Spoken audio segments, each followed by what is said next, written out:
नमस्ते सर्वांना good evening. तर परत एकदा आपण आज लाईव्ह आलेला आहोत बालमानसशास्त्र आणि अध्यापनशास्त्राचे काही महत्त्वाचे प्रश्न पाहण्यासाठी. तर आवाज वगैरे येत आहे का? नेहमीप्रमाणे ते सांगायचं आहे. नेहमीप्रमाणे व्हिडिओ लाईक करायचा आहे, जास्तीत जास्त विद्यार्थ्यांपर्यंत शेअर करायचा आहे. ठिकाणी खूप महत्त्वाचे प्रश्न आपण या ठिकाणी आज या व्हिडिओच्या माध्यमातून पाहणार आहोत. जे प्रश्न तुम्हाला पेपर 1 आणि पेपर 2 मध्ये विचारले जातील. तर असे प्रश्न आपण वस्तुनिष्ठ प्रश्न या ठिकाणी आधी पाहत आहोत. महत्त्वाचे प्रश्न, वस्तुनिष्ठ प्रश्न पाहणार आणि त्याच्यानंतर जे बाकीचे विधानात्मक प्रश्न असतात त्या ठिकाणी आपण पाहणार आहोत. तर व्हिडिओ लाईक करायचा आहे. सर्वांना नमस्ते, सर्वांना नमस्कार, गुड इव्हिनिंग.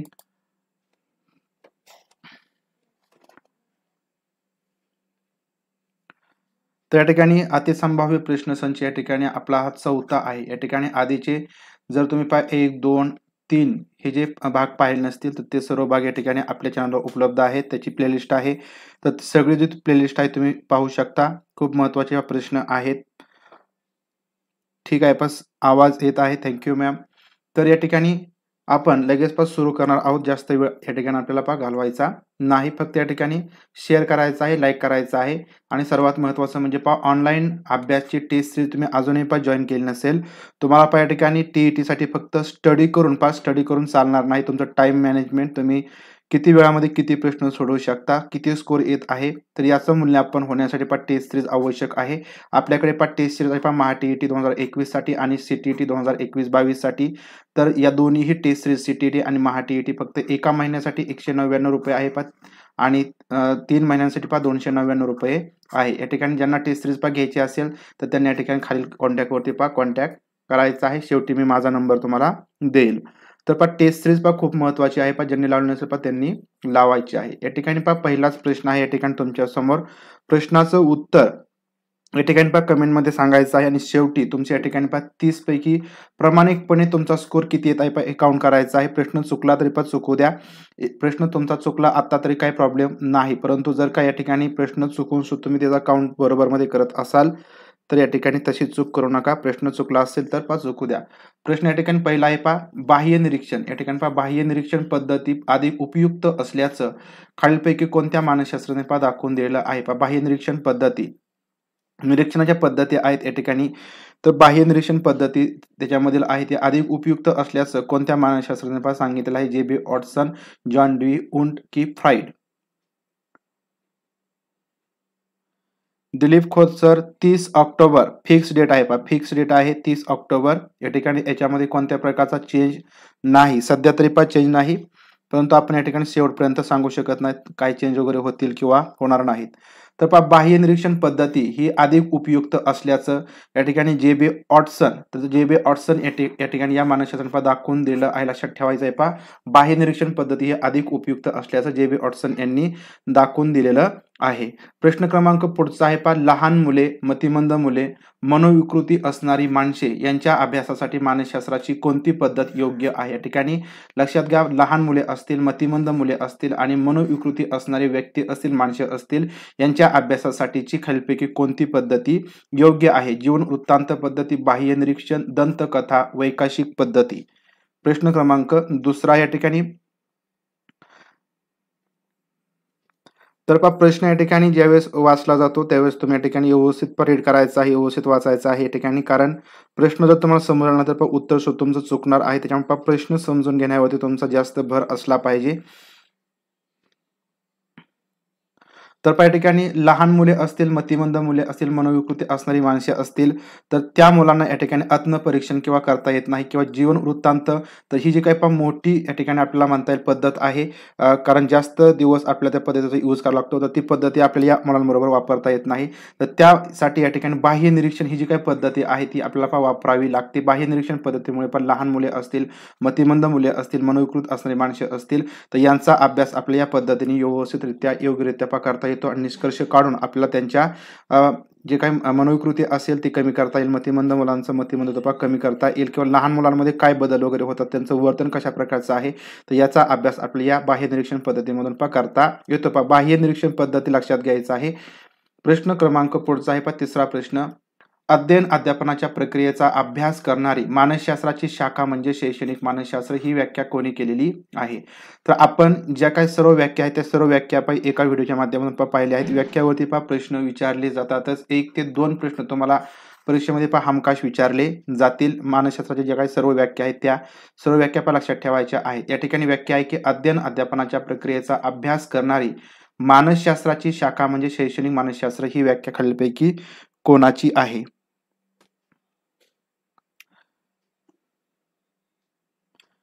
प्रश्न क्रमांक 3.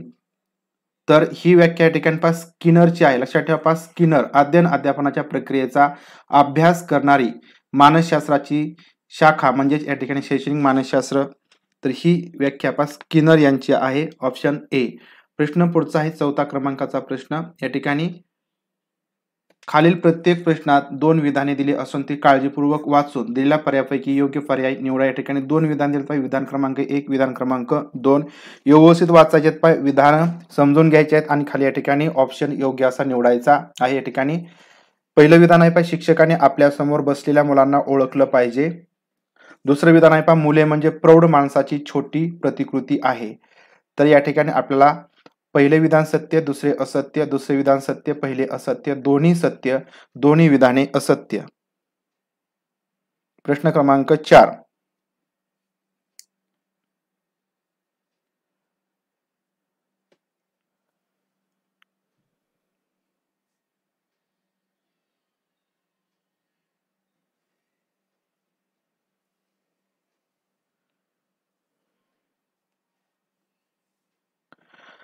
तर या ठिकाणी विधाने व्यवस्थित पहा. शिक्षकाने आपल्या समोर बसलेल्या मुलांना ओळखलं पाहिजे.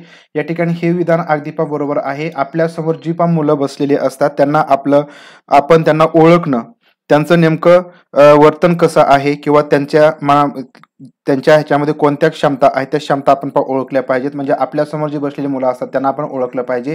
हे विधान या ठिकाणी योग्य आहे. परंतु या ठिकाणी दुसरं विधान जर पाहिलं की मुले म्हणजे प्रौढ माणसाची छोटी प्रतिकृती, तर हे जे काय आहे ते या ठिकाणी आपल्याला चुकीचं आहे असं दिसतं. त्याच्यामध्ये या ठिकाणी जी छोटी मुलं असतात ते प्रौढ माणसाची प्रतिकृती नसतात. प्रतिकृती म्हणजे या ठिकाणी आहे तशी. या ठिकाणी काहीतरी बदल वगैरे असू शकतात, परंतु आहे तशी प्रतिकृती हे नसतात. म्हणून या ठिकाणी पहिलं विधान सत्य, दुसरं असत्य. तर हा ऑप्शन या ठिकाणी योग्य येईल. पर्याय क्रमांक ए. प्रश्न क्रमांक पुढचा आहे 5 क्रमांकाचा प्रश्न. या ठिकाणी जोड्या लावायच्या आहेत. स्तंभ 1 आणि स्तंभ 2. तर यानुसार जोड्या आपल्याला लावायच्या आहेत. या ठिकाणी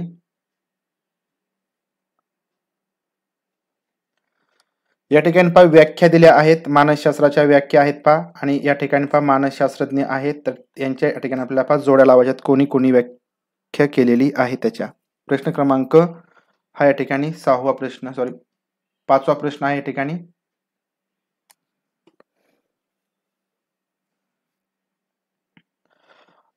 मानसशास्त्र म्हणजे आत्म्याचं शास्त्र, मानसशास्त्र म्हणजे मनाचे शास्त्र, मानसशास्त्र म्हणजे बोधावस्थेचे शास्त्र, मानवी वर्तनाचं शास्त्र. तर या व्याख्या खूप महत्वाच्या आहेत. जोड्यांमध्ये विचारल्या जातील किंवा वस्तुनिष्ठ प्रश्नामध्ये विचारल्या जातील. तर या ज्या जोड्या आहेत त्या ठिकाणी आपल्याला सांगता येतील. मानसशास्त्र म्हणजे आत्म्याचं शास्त्र. तर ही व्याख्या कोणाची आहे?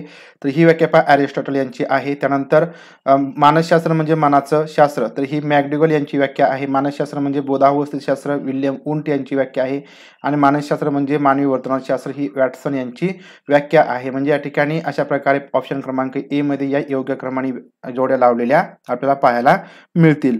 प्रश्न पुढचा आहे 6 क्रमांकाचा प्रश्न. गर्भधारणेच्या वेळी आई वडिलांकडून संक्रमित झालेल्या जन्मजात गुणांची शारीरिक व मानसिक अनन्यसाधारण जुळणी म्हणजे त्या व्यक्तीचा टिंबटिंब असतो. किंवा गर्भधारणेच्या वेळी आई वडिलांकडून संक्रमित झालेल्या जन्मजात गुणांची जी शारीरिक आणि मानसिक अनन्यसाधारण जुळणी होते, तर त्याला खालीलपैकी काय म्हटलं जातं? रंगसूत्रे, अनुवंश, परिसर, रंगमणी.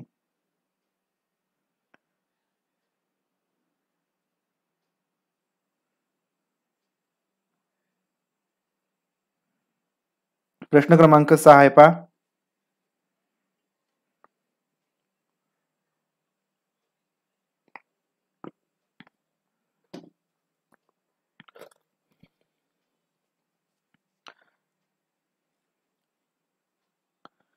प्रश्न क्रमांक 6 तर पहा या ठिकाणी रंगसूत्रे लक्षात ठेवायचे आहे. पहा रंगसूत्रे तर पहा जन्मजात गुणांची शारीरिक आणि मानसिक अनन्यसाधारण जुळणी म्हणजे पहा अनुवंशन आहे. तर पहा रंगसूत्रे त्या व्यक्तीचा या ठिकाणी पहा रंगसूत्रे.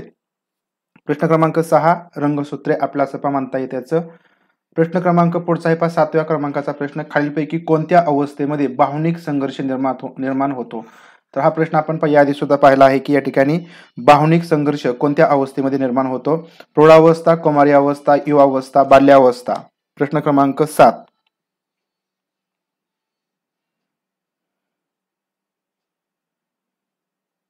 रंगसूत्रे बरोबर आहे पहा. खालीलपैकी कोणत्या अवस्थेमध्ये पहा भावनिक संघर्ष निर्माण होतो? तर भावनिक संघर्ष हा पहा कौमारी अवस्था तर या अवस्थेमध्ये पहा निर्माण होत असतो. कौमारी अवस्था. प्रश्न क्रमांक पुढचा आहे पहा 8व्या क्रमांकाचा प्रश्न. बौद्धिक विकासाची अवस्थात्मक उपपत्ती खालीलपैकी कोणी मांडलेली आहे? पहा बौद्धिक विकासाची अवस्थात्मक उपपत्ती आपण पाहिली होती पहा जीन पियाजे, मॅकडुगल, कॅटल, थर्स्टन. प्रश्न क्रमांक 8 बौद्धिक विकासाची अवस्थात्मक उपपत्ती.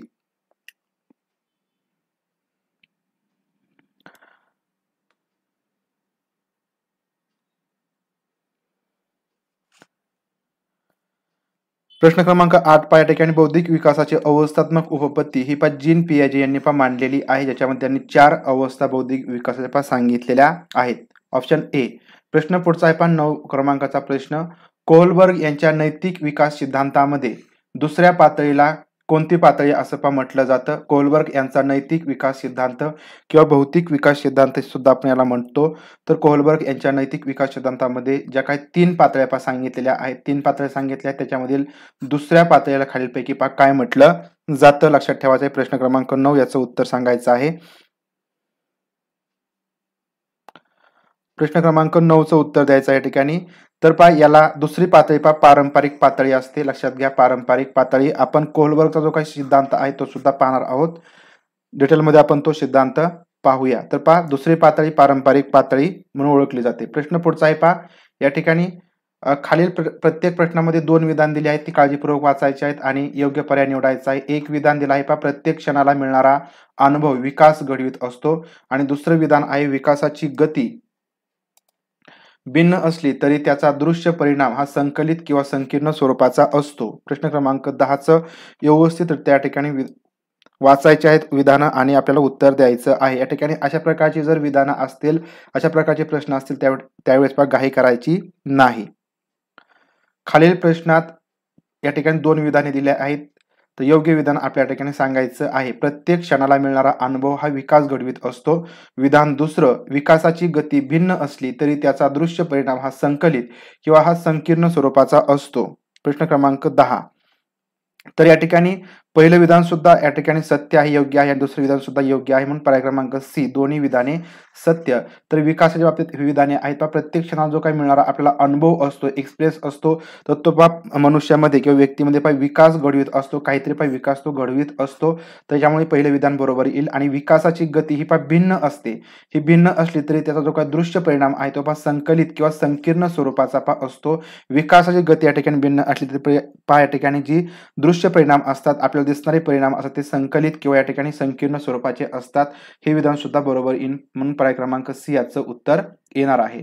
प्रश्न पहा पुढचा आहे. एखादी गोष्ट साध्य करण्याकरिता परिस्थितीशी जुळवून घेण्याचं सामर्थ्य आणि जाणीवपूर्वक स्वतःच्या कृतीची चिकित्सा करण्याची शक्ती म्हणजे बुद्धी. तर पहा बुद्धीची व्याख्या याच्यावरती प्रश्न या ठिकाणी आलेला आहे.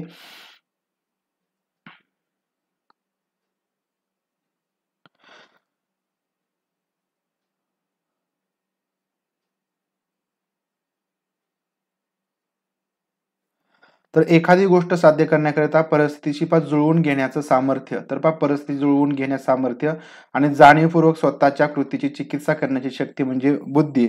तर ही व्याख्या अल्फ्रेड बिने यांची आहे पहा. ऑप्शन क्रमांक ए अल्फ्रेड बिने. प्रश्न क्रमांक पुढचा आहे पहा. बहुघटक उपपत्ती संकीर्ण म्हणजे या ठिकाणी आपल्याला एकत्रित म्हणता येईल पहा. संकीर्ण म्हणजे एकत्रित. बहुघटक उपपत्ती कोणी मांडली? बहुघटक उपपत्ती खालीलपैकी कोणाची आहे पहा. Thorndike, Skinner, Watson, Pavlov. तर पहा बहुघटक उपपत्ती आपण पाहिले आहे पहा. बहुघटक उपपत्ती अध्ययन संक्रमणाची ही उपपत्ती आहे. खालीलपैकी कोणाची आहे बहुघटक उपपत्ती? प्रश्न क्रमांक 12 तर पहा बहुघटक उत्पत्ती पहा थॉर्नडाईक यांची आहे. ऑप्शन क्रमांक ए थॉर्नडाईक. प्रश्न क्रमांक पुढचा आहे पहा बुद्धीचे 120 घटक दाखवून प्रक्रिया, आशय आणि निर्मिती याप्रमाणे घटकांचं वर्गीकरण खालीलपैकी कोणी केलं आहे? पहा प्रक्रिया, आशय आणि निर्मिती या 3 घटकांमध्ये वर्गीकरण केलं आहे. बुद्धीचे 120 घटक दाखवले खालीलपैकी कोणी? गिलफोर्ड, स्पियरमन, थॉर्नडाईक की थर्स्टन? प्रश्न क्रमांक 13.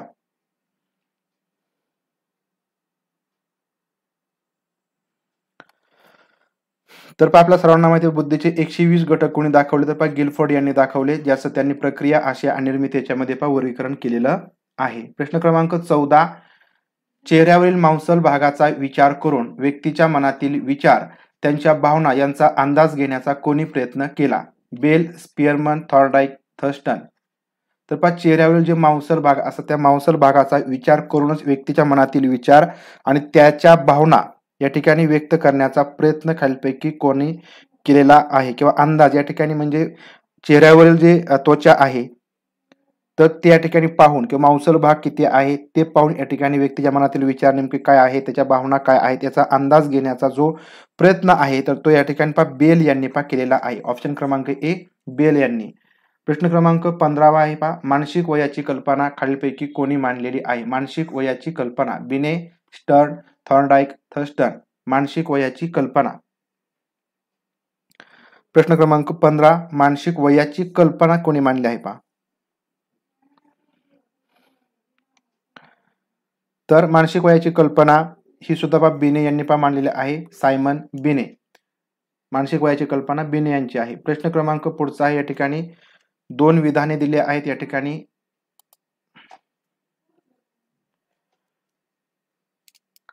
तर पहिलं विधान या ठिकाणी आहे बुद्धी अनुवंशाने निश्चित होते. दुसरं विधान आहे बुद्धीचा विकास अनुवंश व परिस्थिती यांच्या परस्पर प्रभावावरती अवलंबून असतो.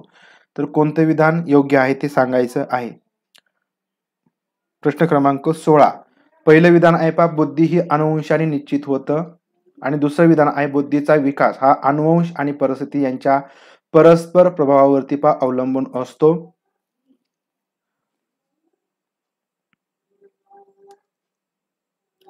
तर पहा कोणी पाठीमागे जर राहत असेल तर पहा लेफ्ट व्हा आणि नंतर पहा जॉईन व्हा. तुम्ही पहा सर्वांबरोबर याल. तर याचं उत्तर या ठिकाणी प्रश्न क्रमांक 16.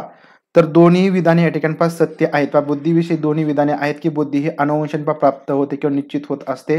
तर हे विधान या ठिकाणी अगदी पहा बरोबर आहे. कोणतीही बुद्धी असेल, कोणाची बुद्धी असेल ते अनुवंशाने निश्चित होत असते. आणि दुसरं विधान आहे पहा बुद्धीचा विकास हा अनुवंश आणि परिस्थिती यांच्या परस्पर प्रभावावरती पहा अवलंबून असतो.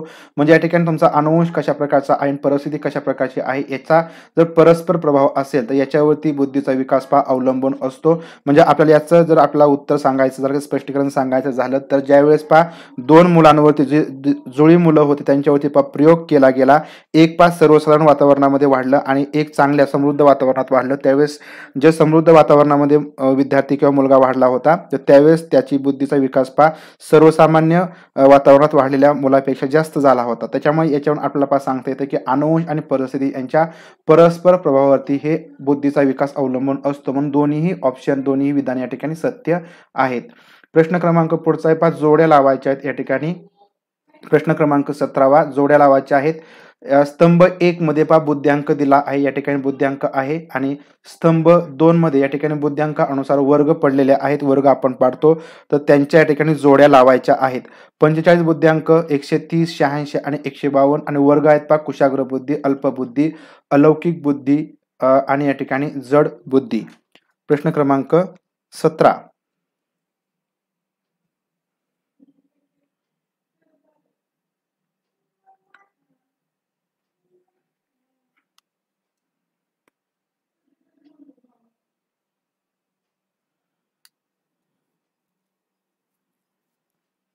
ब्लर दिसत असेल तर तुमची व्हिडिओची जी क्वालिटी आहे ती पण वाढवा. तुम्हाला क्लिअर व्हिडिओ दिसेल. तर पहा याचं लक्षात घ्या बुद्ध्यांक जर 45 असेल बुद्ध्यांक 45 असणारे विद्यार्थ्यांना आपण जड बुद्धीचे विद्यार्थी या ठिकाणी आपण म्हणतो बुद्ध्यांक 45 असेल तर. त्यानंतर या ठिकाणी जर बुद्ध्यांक 130 असेल तर कुशाग्र बुद्धीचे विद्यार्थी असतात. त्यानंतर जर 86 बुद्धी IQ असेल किंवा बुद्ध्यांक असेल तर याला आपण अल्प बुद्धीचे विद्यार्थी म्हणतो. 152 असेल तर अलौकिक बुद्धीचे विद्यार्थी आपण म्हणतो. तर अशा प्रकारे बुद्ध्यांक आणि वर्ग यांचे जे काही जोड्या आहेत योग्य लावलेल्या आहेत ते आपला ऑप्शन क्रमांक डी मध्ये पाहायला मिळतात. लक्षात घ्या, 45 बुद्ध्यांक जड बुद्धी, 130 बुद्ध्यांक कुशाग्र बुद्धी, 86 बुद्ध्यांक किंवा IQ अल्प बुद्धी आणि 152 असेल तर अलौकिक बुद्धिमत्तेचे विद्यार्थी. अशा प्रकारे या ठिकाणी बुद्ध्यांक आणि यांचे वर्ग यांचे आपला जोड लावता येतील ऑप्शन क्रमांक डी अनुसार. पुढचा प्रश्न या ठिकाणी, बौद्धिकदृष्ट्या मागास बालकाच्या मागासपणाचं खालीलपैकी कोणतं कारण नाही? तर बौद्धिकदृष्ट्या एखादं बालक मागास असेल, मागे असेल तर त्यासाठी त्या मागासपणाचं खालीलपैकी कोणतं कारण नाही? तर उपयोजनात्मक प्रश्न आहे. तर अशा वेळेस काय करायचं आहे, जर तुमच्यासमोर अशा प्रकारचा एखादा उपयोजनात्मक प्रश्न आला तर, कारण तो पुस्तकामधील नसतो, आहे तसा प्रश्न नसतो, तर तो उपयोजनात्मक असतो, ऍप्लिकेशन बेसिस वरती असतो. तर अशा वेळेस ऑप्शन मधील या ठिकाणी निगेटिव्ह जो काय वर्ड आहे तो पाहायचा आहे, किंवा या ठिकाणी जे काही 3 ऑप्शन असतील ते एकमेकांशी संबंधित असतात. म्हणजे त्या ठिकाणी आपल्याला थोडंसं लॉजिक लावायचं आहे. जर तुम्हाला त्याचं उत्तर परफेक्ट येत असेल तर तुम्ही द्या, जर येत नसेल तर ते लॉजिक आपल्याला काम करतं, त्या ठिकाणी तुम्ही ते लावायचं आहे. तर या ठिकाणी बौद्धिकदृष्ट्या मागास बालकाच्या मागासलेपणाचं कारण शोधायचं आहे. याच्यामध्ये ज्ञानेंद्रियांचा दोष, जर या ठिकाणी ज्ञानेंद्रियांमध्ये दोष असेल म्हणजे तुमचे डोळे, कान, नाक म्हणजे ज्या भागामार्फत आपण ज्ञानेंद्रियांमार्फत ज्ञान घेतो तर त्याच्यामध्ये दोष असेल तर या ठिकाणी बौद्धिकदृष्ट्या ते विद्यार्थी मागे राहणार आहेत. म्हणजे या ठिकाणी काय होणार आहे, तर हे कारण योग्य आहे. आता पुढचं भावनिक असंतुलन. या ठिकाणी ज्ञानेंद्रियांमध्ये दोष असेल तर भावनिक असंतुलन त्यांच्यामध्ये असेल. भावनिक असंतुलन असेल तर त्या ठिकाणी कोणत्याही गोष्टीवरती फोकस करू शकत नाहीत, अवधान करू शकत नाहीत. म्हणजेच या ठिकाणी ते त्यांचं मागासलेपणाचं हे योग्य असं कारण येईल. आणि अप्रभावी अध्यापन, तर आता हे सुद्धा या ठिकाणी आपलं जे अध्यापन अशा शिक्षकाचं ते जर अप्रभावी असेल तर या ठिकाणी बौद्धिकदृष्ट्या जे मागास बालक आहेत त्यांच्यामध्ये कोणत्याही प्रकारची जास्त सुधारणा होणार नाही. थोडीफार सुधारणा होऊ शकेल, परंतु या ठिकाणी जर अप्रभावी अध्यापन असेल तर जास्त प्रमाणात त्या मुलं पुढे पुश होऊ शकत नाही. त्यांचं मागासलेपण हे सुद्धा एक महत्वाचं कारण या कारणामुळे असणार आहे. एकजिन्सी गटवारी, आता या ठिकाणी एकजिन्सी गटवारी, तर हे जे काही विधान आहे त्या ठिकाणी चुकीचंच आहे. कारण आपण या ठिकाणी एकजिन्सी गटवारी ही विद्यार्थ्यांचे कधीच करू शकत नाही, कारण हे विधान या ठिकाणी निगेटिव्ह आहे. आपण मुलांचं जर या ठिकाणी गट पाडले तर त्यावेळेस आपण असे एकजिन्सी गट किंवा या ठिकाणी फक्त मुलींचा गट किंवा फक्त मुलांचा गट असं या ठिकाणी करत नाही. तर एकतर आपल्याला वर्गामध्ये एक स्त्री पुरुष समानता हे सुद्धा तत्व आपल्याला पाळायचं असतं. त्यानंतर या ठिकाणी एखाद्याला कमीपणाची भावना सुद्धा आपल्याला दाखवायची नाही. म्हणजे आपल्या वर्गामध्ये कोणत्याही प्रकारचं निगेटिव्ह वातावरण तयार करायचं नसतं. म्हणजे या ठिकाणी अशा प्रकारे जर ऑप्शन तुमचे येत असतील तर या ठिकाणी लक्षात ठेवा ते तुमचं उत्तर असतं. म्हणजे या ठिकाणी पॉझिटिव्ह पर्याय असेल किंवा पॉझिटिव्ह प्रश्न असेल तर तुमचं या ठिकाणी जे उत्तर आहे ते पॉझिटिव्ह असेल. म्हणजे या ठिकाणी 3 पर्याय बघायचे आहेत आणि 3 पर्यायाप्रमाणे तुम्ही उत्तर द्यायचं आहे. प्रश्न पुढचा आहे खालील प्रत्येक प्रश्नात या ठिकाणी 2 विधाने आहेत, योग्य विधान ओळखायचं आहे. विधान पहिलं आहे व्यक्तिभेद ही मानसशास्त्रीय संकल्पना आहे. विधान दुसरं आहे शिक्षणाने व्यक्तिभेद नाहीसे करता येतात. तर या ठिकाणी दोन्ही विधाने व्यवस्थित समजून घ्या आणि या ठिकाणी सांगा कोणतं विधान सत्य कोणतं असत्य. प्रश्न क्रमांक 19. आजचा कितवा लेक्चर आहे? या ठिकाणी आपले 36 ते 37 लेक्चर किंवा व्हिडिओ झालेले आहेत. तर त्यांची सर्व प्लेलिस्ट तुम्हाला पाहायला मिळेल. क्वेश्चन नाही, लेक्चर म्हणत आहे. लेक्चर तर आपले जे लेक्चर आहेत ते 7 ते 8 लेक्चर झाले असतील. वेगवेगळ्या टॉपिक वरती निश्चित सांगता येणार नाही, पण 7 ते 8 लेक्चर आपले महत्त्वाच्या टॉपिक वरती झालेले आहेत. प्रश्न क्रमांक 19. व्यक्तिभेद ही मानसशास्त्रीय संकल्पना आहे आणि शिक्षणाने व्यक्तिभेद नाहीसे करता येतात, अशा प्रकारचा प्रश्न आहे. तर याचं जे उत्तर आहे त्या ठिकाणी बऱ्याच जणांचं चुकीचं आहे. लक्षात घ्यायचं आहे व्यक्तिभेद ही मानसशास्त्रीय संकल्पना आहे. या ठिकाणी व्यक्तिभेद हा एक महत्त्वाचा टॉपिक आहे आणि ही एक मानसशास्त्रीय संकल्पना आहे. हे एक विधान या ठिकाणी योग्य आहे. परंतु जे काय दुसरं विधान आहे की शिक्षणाने व्यक्तिभेद नाहीसे करता येतात. जर व्यक्तिभेद असतील तर या ठिकाणी शिक्षणाने आपण व्यक्तिभेद कसे नाहीसे करतो? लक्षात घ्या, व्यक्तिभेद हे शिक्षणाने किंवा कोणत्याही प्रकारे आपल्याला ते नाहीसे करता येत नाहीत, हे लक्षात घ्यायचं आहे. म्हणून या ठिकाणी फक्त जे पहिलं विधान आहे ते सत्य आहे, दुसरं या ठिकाणी असत्य आहे, चुकीचं आहे. कारण व्यक्तिभेद हे शिक्षणाने आपण नाहीसे करू शकत नाही. म्हणून विधान दुसरं हे असत्य, पहिलं विधान सत्य येणार आहे. ऑप्शन ए बरोबर उत्तर आहे. प्रश्न क्रमांक पुढचा आहे पहा 20 क्रमांकाचा, की सुप्तात्मा, बोधात्मा व विवेकात्मा ही व्यक्तिमत्वाची 3 मुख्य अंगे कोणी मानली आहेत? व्यक्तिमत्वाचे या ठिकाणी प्रकार आहेत, वर्गीकरण आहेत, ते सुद्धा आपण एक त्याच्यावरती टॉपिक लेक्चर पाहणार आहोत, ज्याच्यामध्ये तुम्हाला त्याची माहिती पाहायला मिळेल. सुप्तात्मा, बोधात्मा आणि विवेकात्मा ही व्यक्तिमत्वाची 3 मुख्य अंगे खालीलपैकी कोणी मानली आहेत? Good, Brewer, Sigmund Freud, Jones. या ठिकाणी पुढचं चुकीचं आहे पहा, जोन्स, फक्त जोन्स.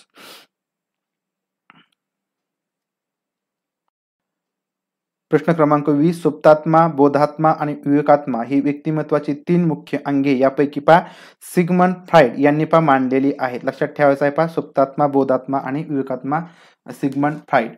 प्रश्न क्रमांक पुढचा आहे पहा, अनुभूती सातत्य कमी असतो त्या व्यक्ती टिंबटिंब असतात. अनुभूती सातत्य कमी असतो तर त्या व्यक्ती खालीलपैकी कोण असतात? बहिर्मुखी, अंतर्मुखी, उभयमुखी की समन्वयी?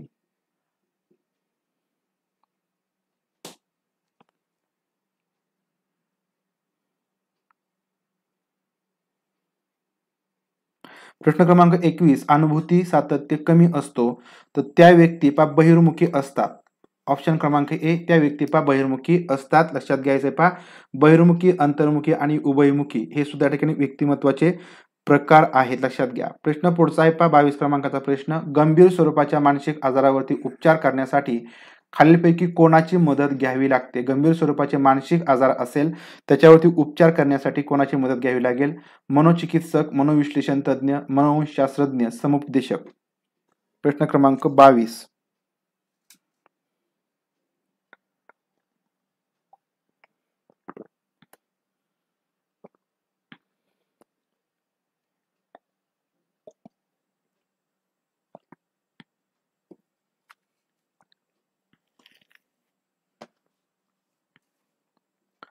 तर याचं उत्तर पहा मनोचिकित्सक. तर पहा मनोचिकित्सक यांची आपल्याला अशा प्रकारच्या गंभीर स्वरूपाच्या मानसिक आजारावरती उपचार करण्यासाठी मदत घ्यावी लागेल. प्रश्न पुढचा आहे पहा 23 क्रमांकाचा प्रश्न, आपले जीवन जास्तीत जास्त कार्यक्षम आणि यशस्वी होण्यासाठी जी समायोजन प्रक्रिया आपण करतो त्याला खालीलपैकी काय म्हणायचं? संयोजन, मानसिक आरोग्य, सामाजिकरण, जीवन संघर्ष. आपले जीवन जास्तीत जास्त कार्यक्षम आणि यशस्वी होण्यासाठी जी समायोजनाची प्रक्रिया आपण करतो त्याला काय म्हटलं जातं? प्रश्न क्रमांक 23.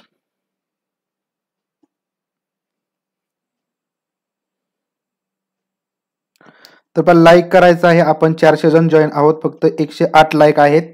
आणि ज्यांना आवडत नसेल त्यांनी पण लाईक डिसलाईक केलं तरी चालेल, काही प्रॉब्लेम नाही. लाईक डिसलाईक आपल्याला बटन दिलेलेच आहेत, त्याच्यामुळे कोणतंही तुम्ही बटन यूज करू शकता. आपले जीवन जास्तीत जास्त कार्यक्षम आणि यशस्वी होण्यासाठी जी समायोजनाची प्रक्रिया आपण करतो तर त्याला या ठिकाणी पहा मानसिक आरोग्य असं पहा म्हटलं जातं. लक्षात घ्यायचं आहे पहा मानसिक आरोग्य. जर मानसिक आरोग्य तुमचं या ठिकाणी चांगलं असेल तर तुम्ही पहा समायोजनाची प्रक्रिया व्यवस्थित करू शकता आणि त्याच्यामुळे तुम्हाला जास्तीत जास्त आपलं जीवन हे कार्यक्षम आणि यशस्वी होण्यासाठी पहा मदत होते. लक्षात घ्यायचं आहे पहा संयोजन नाही तर पहा मानसिक आरोग्य असं त्याला आपण म्हणायचे. प्रश्न पुढचा आहे पहा, हवे हवे संघर्ष, नको नको संघर्ष, हवे नको संघर्ष हे मानसिक संघर्षाचे 3 प्रकार खालीलपैकी कोणी मानलेले आहेत? तर मानसिक संघर्षाचे 3 प्रकार आहेत, हवे हवे, नको नको आणि हवे नको संघर्ष. तर Kurt Lewin, Brewer, Smith, Jones खालीलपैकी कोणत्या मानसशास्त्रज्ञाने हे मानसिक संघर्षाचे 3 प्रकार या ठिकाणी मांडलेले आहेत? Thank you ma'am, thank you.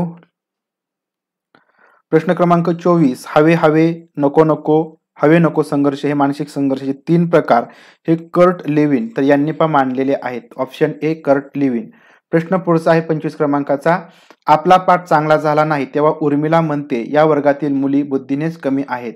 या उदाहरणात कोणती संरक्षण यंत्रणा आहे? पहा संरक्षण यंत्रणा, तर हा जर तुम्ही आपला लेक्चर पाहिला असेल याच्यावरती आपण पण लेक्चर घेतला आहे पहा संरक्षण यंत्रणेवरती, तर या प्रश्नाचं उत्तर तुम्हाला यालाच पाहिजे. प्रश्न क्रमांक 25 आहे पहा, आपला पाठ चांगला झाला नाही. पहा आता आपल्याच बद्दल या ठिकाणी हे उदाहरण दिलेलं आहे की आपला पाठ चांगला झाला नाही तेव्हा या ठिकाणी उर्मिलाच्या ऐवजी पहा तुम्ही एक स्वतः आहात असं ठरवा आणि ती म्हणते की वर्गातील मुली बुद्धीनेच कमी आहेत. तर यावेळेस संरक्षण यंत्रणेचा आपण या ठिकाणी नेमका कोणता वापर करू? समर्थन, प्रक्षेपण, विस्थापन की उदात्तीकरण? याच्यावरती आपण डिटेलमध्ये पण लेक्चर पाहिलेला आहे.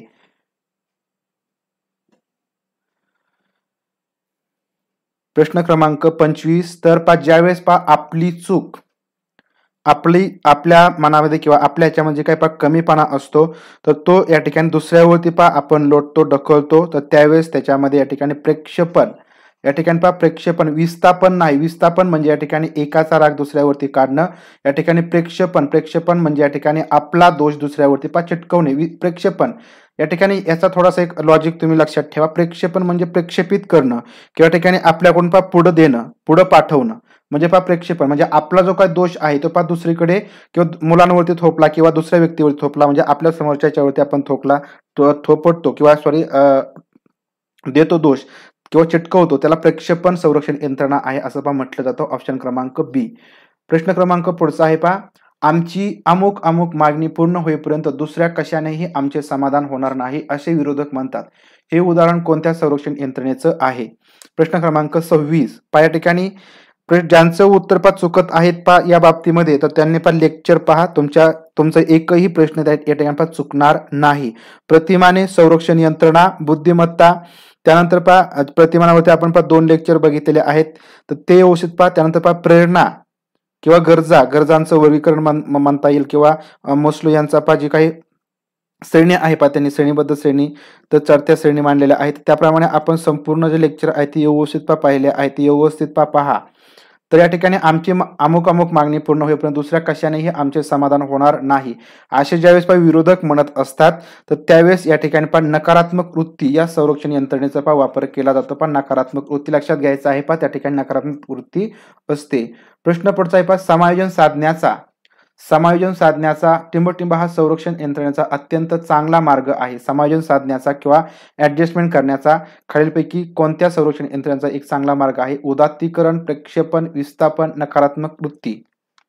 प्रश्न क्रमांक 27. समायोजन साधण्याचा कोणत्या संरक्षण यंत्रणेचा योग्य असा मार्ग आपल्याला सांगता येईल? ऑप्शन क्रमांक सांगायचा आहे बरोबर.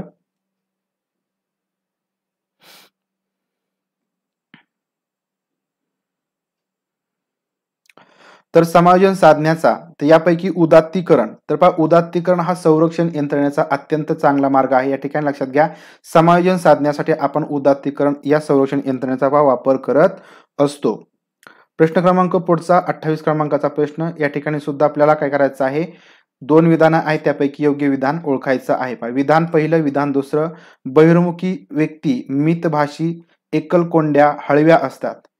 अंतर्मुखी व्यक्ती बोलघेवड्या, मनाने मोकळ्या असतात. तर आता विधानं सांगा, कोणती बरोबर कोणती चूक?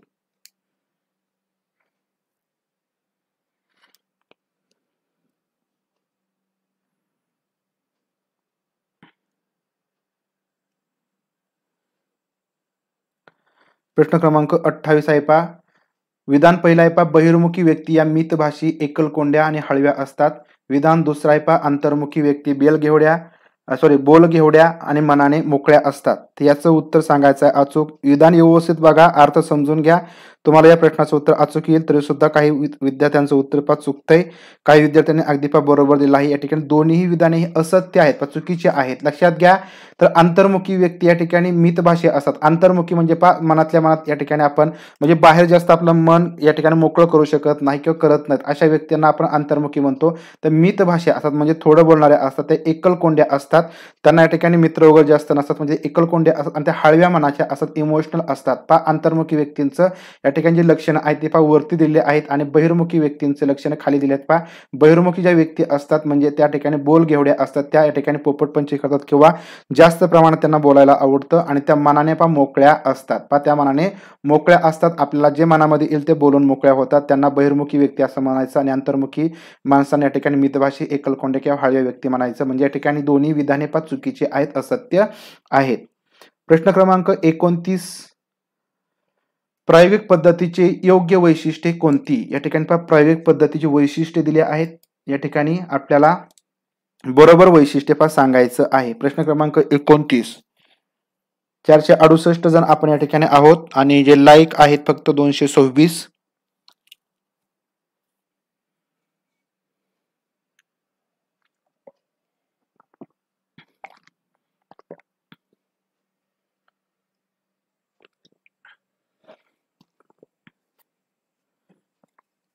प्रायोगिक पद्धतीचे योग्य वैशिष्ट्य सांगायचं आहे. पहिलं वैशिष्ट्य, प्रायोगिक पद्धत ही माहिती संकलनाची सर्वाधिक वस्तुनिष्ठ पद्धत आहे. प्रायोगिक पद्धतीद्वारे नियंत्रित परिस्थितीमध्ये अचूक निरीक्षण करता येतं. या पद्धतीने 2 किंवा त्यापेक्षा अधिक परिवर्तकांमध्ये कार्यकारणभाव शोधणे शक्य होतं आणि या पद्धतीद्वारे केलेल्या संशोधनाचा पडताळा घेणं शक्य होतं. तर पहा, प्रायोगिक पद्धतीची या ठिकाणी आपल्याला काय करायचं आहे, वैशिष्ट्ये सांगायची आहेत. तर याचं उत्तर पहा 1, 2, 3, 4. तर ही 4ही वैशिष्ट्ये पहा योग्य अशी आहेत. लक्षात घ्यायचे पहा, प्रायोगिक पद्धतीची ही 4 वैशिष्ट्ये आहेत. तर ही 4ही वैशिष्ट्ये या ठिकाणी योग्य आहेत, बरोबर आहेत. आता याच्यामध्ये जर एखाद्या वैशिष्ट्यामध्ये पहा चूक केली असेल तर ते विधान या ठिकाणी तुमचं अयोग्य असेल, म्हणजे प्रश्न जसा असेल तसा. परंतु ही वैशिष्ट्ये तुम्ही लक्षात ठेवा. प्रश्न पुढचा आहे पहा, शेवटचा आणि महत्वाचा प्रश्न आहे पहा, विकासाबाबतच्या सर्व पायाभूत बाबींनाच विकासाची तत्वे असं पहा म्हटलं जातं. विकासाची तत्वे कोणाला म्हटलं जातं, तर विकासाबाबतच्या सर्व पायाभूत बाबींनाच विकासाची तत्वे असं म्हटलं जातं. तर या ठिकाणी आता खालीलपैकी विकासाची योग्य तत्व कोणती आहेत, बरोबर तत्वे कोणती आहेत, खाली विकासाची काही तत्वे दिली आहेत, त्यापैकी योग्य तत्वे सांगायची आहेत. पहिलं तत्व आपल्याला सांगता येईल की विकास ही सतत प्रक्रिया असते. विकासाचा ठराविक नमुना असतो. विकास सामान्याकडून विशिष्टाकडे होतो. विकासाची गती भिन्न असते. विकासामध्ये व्यक्ती भिन्नता असते. तर पहा तत्वे व्यवस्थित पहा, समजून घ्या.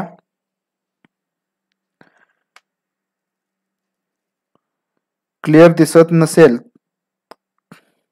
तर पहा क्वालिटी वाढवा. प्रतिभा गिरटकर शेअर केलाय सर, थँक्यू. तर याचं अगदी अचूक असं उत्तर पहा 1, 2, 3, 4, 5 सर्व या ठिकाणी ही तत्वे योग्य आहेत. या ठिकाणी विकास जी का तत्वे आहेत त्याच्यामध्ये पहा विकास ही सतत प्रक्रिया चालू असते. जन्मापासून ते पहा मृत्यूपर्यंत विकासाची प्रक्रिया या ठिकाणी सतत चालू असते, कंटिन्यू चालत असते. हे विधान किंवा हे जे तत्व आहे ते योग्य आहे.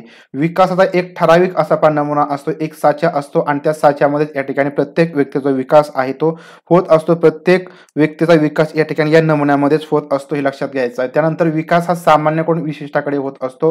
कोणताही विकास या ठिकाणी सामान्याकडून विशिष्टाकडे होत असतो. म्हणजे या ठिकाणी विशिष्ट ही जी काही बाजू आहे तर हा या ठिकाणी अंतिम टप्पा आपल्याला म्हणता येईल. आणि विकासाची गती ही भिन्न असते. म्हणजे पहा विकास या ठिकाणी सतत प्रक्रिया सुरू असते, नमुना एक असतो, विशिष्टाकडे होत असतो. हे जरी खरं असले तरी सुद्धा प्रत्येक व्यक्तीची जी विकासाची गती असते पहा भिन्न असते. तुमचा विकास, माझा विकास याच्यामध्ये पहा भिन्नता पाहायला मिळते. आणि विकासामध्ये सुद्धा पहा व्यक्ती भिन्नता या ठिकाणी पाहायला मिळते. व्यक्ती अनुसार या ठिकाणी विकास वेगवेगळा असतो.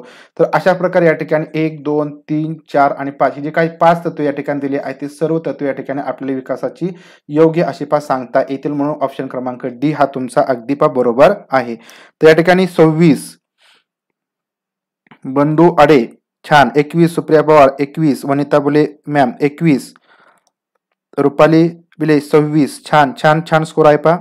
अर्चना राठोड 10 पैकी 7, इम्रान मुल्ला 25,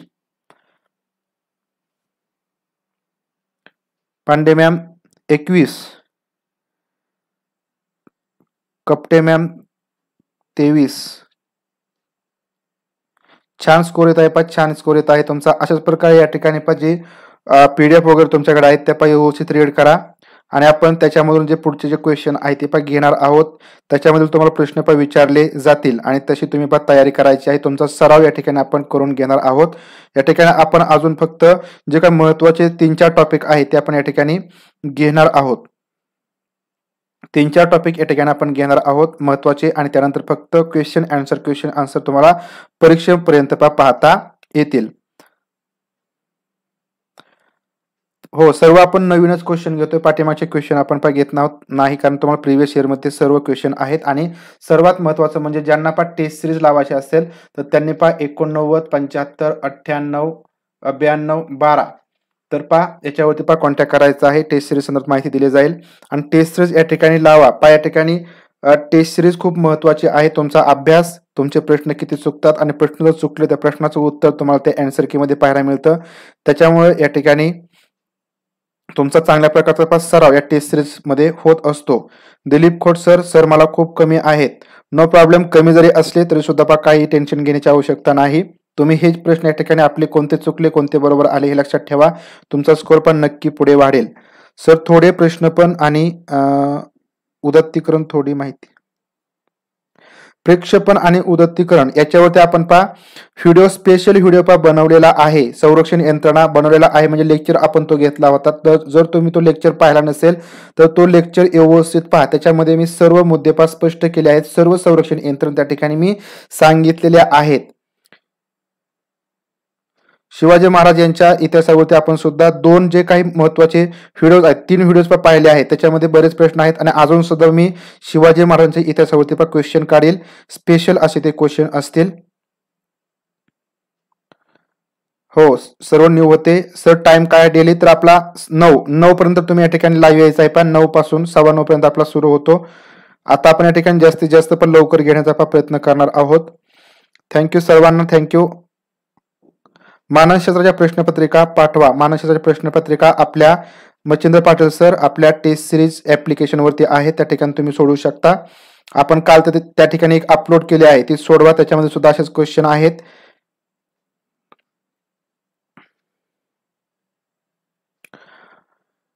शिल्पा वनवे मॅम, आपला 9च्या नंतर, रात्री 9च्या नंतर क्लास असतो. आपला फक्त एकच टाइम क्लास असतो. आपण नंतर क्लासेस वाढूया, जास्त करण्याचा प्रयत्न करूया. एका दिवसामध्ये 2.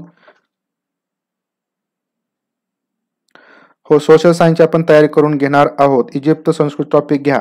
नक्की जे महत्वाचे टॉपिक आहेत ते आपण घेणार आहोत. त्याच्यावरती प्रश्न 100% तुम्हाला असतील. तर ठीक आहे.